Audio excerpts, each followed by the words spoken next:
दो श्लोक मान ला दूजा। अखी बाजों देखना विण कन्ना सुनना, पैरे बाजों चलना विण हत्था करना। यहाँ पे गुरु जी ने इस पहरे में उस परमात्मा की प्राप्ति इन बाहरी नेत्रों के द्वारा नहीं हो सकती। गुरु जी बता रहे हैं अगर जो उस परमात्मा को देखना ही आँखों से तो वो आँखें अंधसुरत और ध्यान की होती, स्मृत की होती हैं।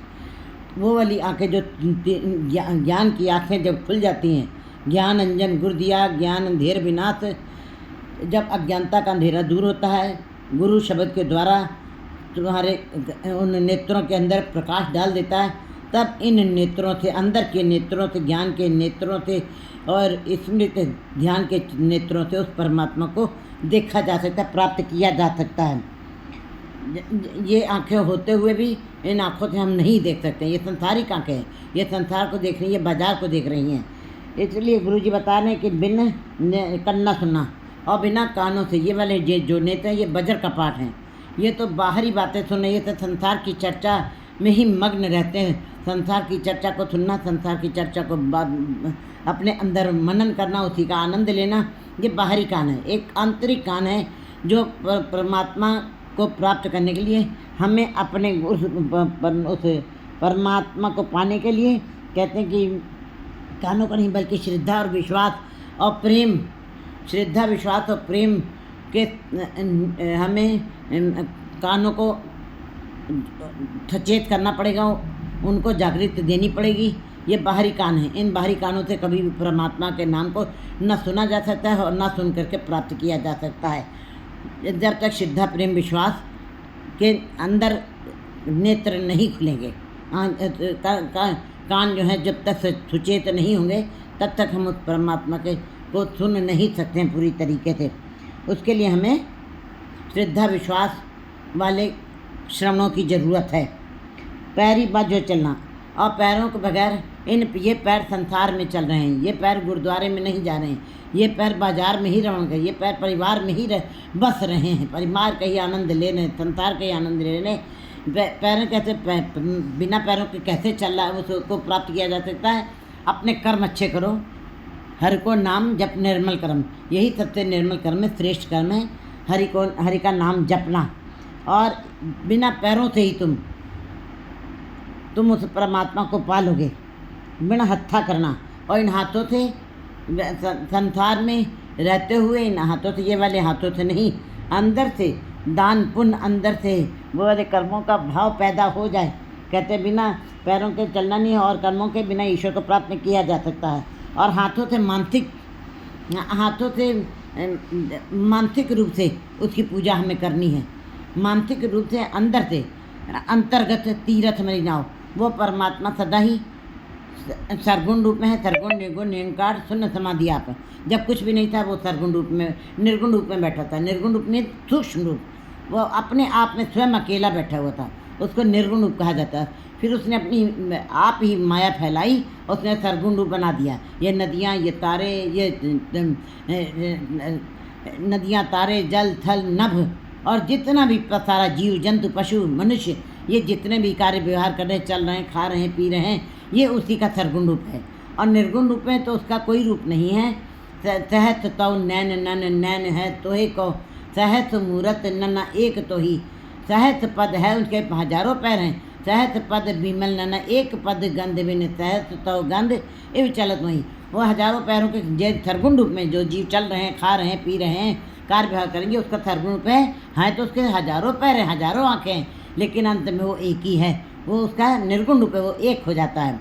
इसी प्रकार जो हम कर्म करते हैं, जो हाथों से पैरों से जो भी संसार के जीव कार्य कर रहे हैं, ये उसका सरगुण रूप है। इसके अंदर हजारों तरीके से हजारों लाखों जीव उसके सरगुण रूप में कार्य कर रहे हैं, लेकिन निर्गुण रूप में वो अकेला ही है, अकेला स्वयं ही है।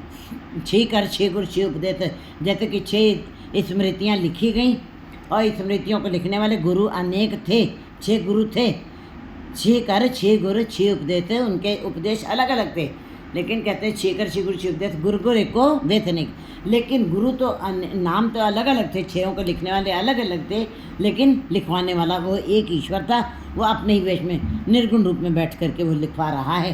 सरगुण रूप में वो 6 हैं, गुरु हैं लिखने वाले, और स्मृतियाँ भी अलग अलग हैं, लेकिन लिखवाने वाला एक परमात्मा है। इसी प्रकार कहते हैं, गुरु जी बता रहे हैं कि उसके तहत तो नैन न उसके हजारों नेत्र हैं जो सरगुण रूप में दिखाई दे रहे हैं।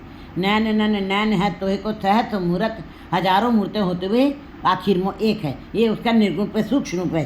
तो गुरु जी यहाँ पे यही बता रहे कि उसको प्राप्त करना है अपने अच्छे कर्तव्यों से, पूजा रूपी कर्तव्यों से, उसके हाथों से ऐसा पूजा रूपी कार्य करो जिससे उसको अपने इन हाथों से प्राप्त कर सको। मानसिक पूजा करनी है हमें। गुरु जी बता रहे नानक जीभे बाजो बोलना, और बिना जीव के ही, ये जीव जो है मैला भी बोलती है। कहते ये जीव जब संसार की बातें करती है संसारिक हो जाती है, और जब यही जीव परमात्मा का नाम जपती है तो ईश्वर का रूप हो जाती है। परंतु इस जीव से क्या बोलना है, गुरु जी बता रहे हैं कि इस जीव से जब भी तुम्हें बोलना है तो ऊपर से बात नहीं करनी। भोजन हम खा रहे हैं, अंदर नहीं गया तो कोई ताकत नहीं देगा। पानी हमने पिया नहीं, बाहर ही कुल्ला कर लिया है तो पानी अंदर नहीं गया, प्यास नहीं बुझेगी। इसी प्रकार बाहर से हम बहुत सारे धार्मिक कर्म करते हैं, बाहर से दिखावे वाले धार्मिक कर्म, चाहे वो हिंदू मुस्लिम सिख ईसाई कोई भी जात का है, वो बाहरी दिखावा तो बहुत है। मंदिर मस्जिद गुरुद्वारों में भीड़ धार्मिक कार्यों की बहुत दिखाई दे रही है, लेकिन अंदर से प्रीत किसी की भी नहीं है। गुरु जी बता रहे हैं कि जीव अंदर से जीव को रस होना चाहिए। परमात्मा के नाम का जब रस आता है तब ये जीव जो है रस में बनती है, और वो रस अंदर से ही बनना है। परमात्मा का नाम जपने वाली जीव जो है प्रेम श्रद्धा विश्वास से जब उसकी प्रीत जीवा से उसका जो याद करना चाहिए, अंदर से प्रीत हो, रस हो। कहते जब रस माने रस की खान, वो रस की खान है। बाहर के भोजन का भी वो रसों का स्वाद लेती है, अंदर भी जो जीवा परमात्मा के नाम का रस स्वादन करती है, फिर उसको सारे संसारिक रस बोने लगते हैं। ऐसी ही जीव जो हमें अपने अंदर नाम के द्वारा उसको परमात्मा प्राप्ति के साधन के रूप में अपनाना, कि हमारी जीव के अंदर से परमात्मा के नाम के ही उसी की याद चले, उसी के याद के साथ प्रेम श्रद्धा और रस भी बने। कहते हैं जब तक रस नहीं आया है तब तक अंदर मिठास नहीं है, तब तक अंदर खेड़ा नहीं होगा। गुरु जी बता रहे नानक बोलना जीभ बाजो बोलना, ऐसी जीवा बनानी है ना होंठ हिले, ना अंदर से कोई सुनाई पड़े कुछ भी, अंदर ही अंदर जब नाम चलता गाइए सुनिए, मन रखिए पाओ, अंतर्गत तीरथ मरी राम। जीभ बोल भी नहीं रही है, आंखें देख भी नहीं रही हैं, रसना और कान सुन भी नहीं रहे, फिर भी अंदर परमात्मा के नाम का जो रस बना है उसी को कहते हैं। ऐसी जीवा जो परमात्मा को प्राप्त कर लेती है। बोलना ए जीवत मरना, जीव पे बाजो बोलना ए जीवत मरना। फिर ऐसे जीव जो बिना आँखों से उस इन संसारिक आँखों से छोड़ करके परमात्मा को अपने अंदर के नेत्र से देख रहे हैं, ज्ञान वाले नेत्रों से देख रहे हैं। विण करना सुनाओ, ये बाहरी कानों से नहीं, अंदर इस ध्यान वाले कानों से जिन्होंने परमात्मा को देखा है। पैर बाजो, और ये पैर जो दिखाई दे रहे हैं इन पैरों से नहीं, अपने कर्तव्य अच्छे करने, अपने कर्म अच्छे करने, उन पैरों से जिन्होंने परमात्मा को प्राप्त किया है विण हत्या करना। और इन हाथों से जिन्होंने अपने इन हाथों से जिन्होंने मानसिक पूजा की है और उसको प्राप्त किया है। फिर इसी प्रकार गुरु जी बता रहे हैं कि उसका कोई रूप नहीं है, चक्र चिन्ह और बन जात और पात निहिंज है, रूप रंग रेख वेख कोई कह न सकत के, अचल मूर्त अनुभव प्रकाश, वो उसकी अचल मूर्त है, उसको अनुभव के द्वारा प्राप्त किया जा सकता है। इसलिए इस पदम के अंदर उसी निर्गुण रूप की बात की जा रही है।